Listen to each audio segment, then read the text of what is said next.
Okay, so we're going to do PNF stretching today, and whenever you do PNF stretching, you want to make sure that you hold it for at least 8 seconds. Otherwise, you will not activate the GTOs, which are Golgi tendon organs, which inhibit the muscle from contracting.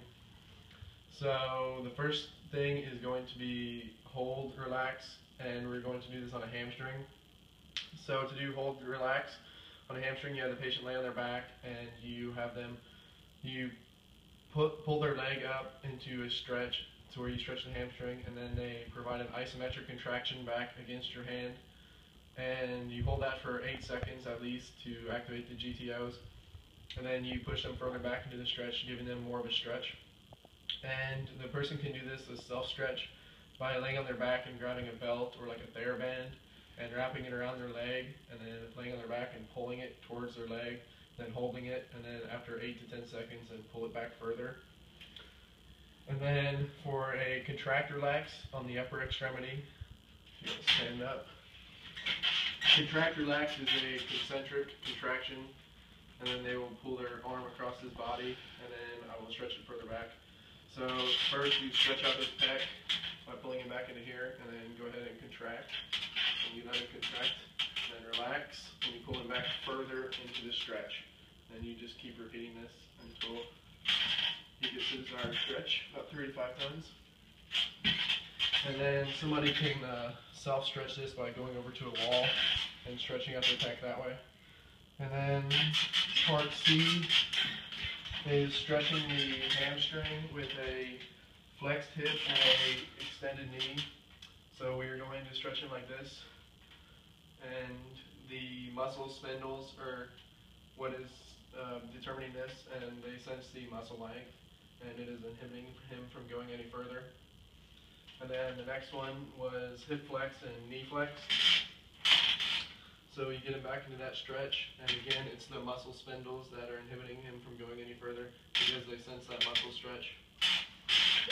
And then on the left leg, we're going to quickly stretch his muscle, and whenever we do this, you will see sort of a bounce back effect, and that is because the GTOs are firing. And when the GTOs fire, it is because the muscle, or the tension in the tissue is too much. And the GTOs, it is like a protective mechanism to where it limits the amount of, it's protective so that it won't, it prevents injury. It's like if there's too much tension, then the Golgi tendons kick in and the hamstrings relax to prevent injury. And then part D is static stretching versus PNF stretching. Static stretching is whenever the clinician passively stretches the patient, and they usually hold it for about 30 to 60 seconds. And PNF is what we just did, where it's like actively and the patient is kind of moving. So static stretching is probably more comfortable for the patient because all they have to do is just lay there while they're getting stretched out, and it's pretty easy and pretty simple. But I think PNF is more beneficial because it helps with flexibility as well as motor control, because they're actively contracting against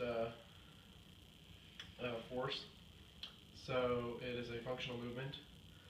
And lastly, I'm going to demonstrate the 3 techniques, which are hold, relax, contract, relax, and hold, relax with agonist contraction.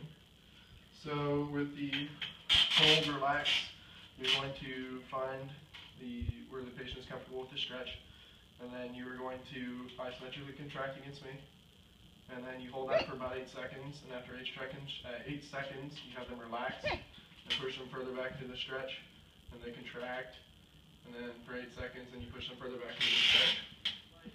And then contract, relax, you bring them back up to the stretch, and then you contract down and allow them to beat you, and then relax, pull them back further into the stretch, and then contract, relax, and you keep pushing them further and further back.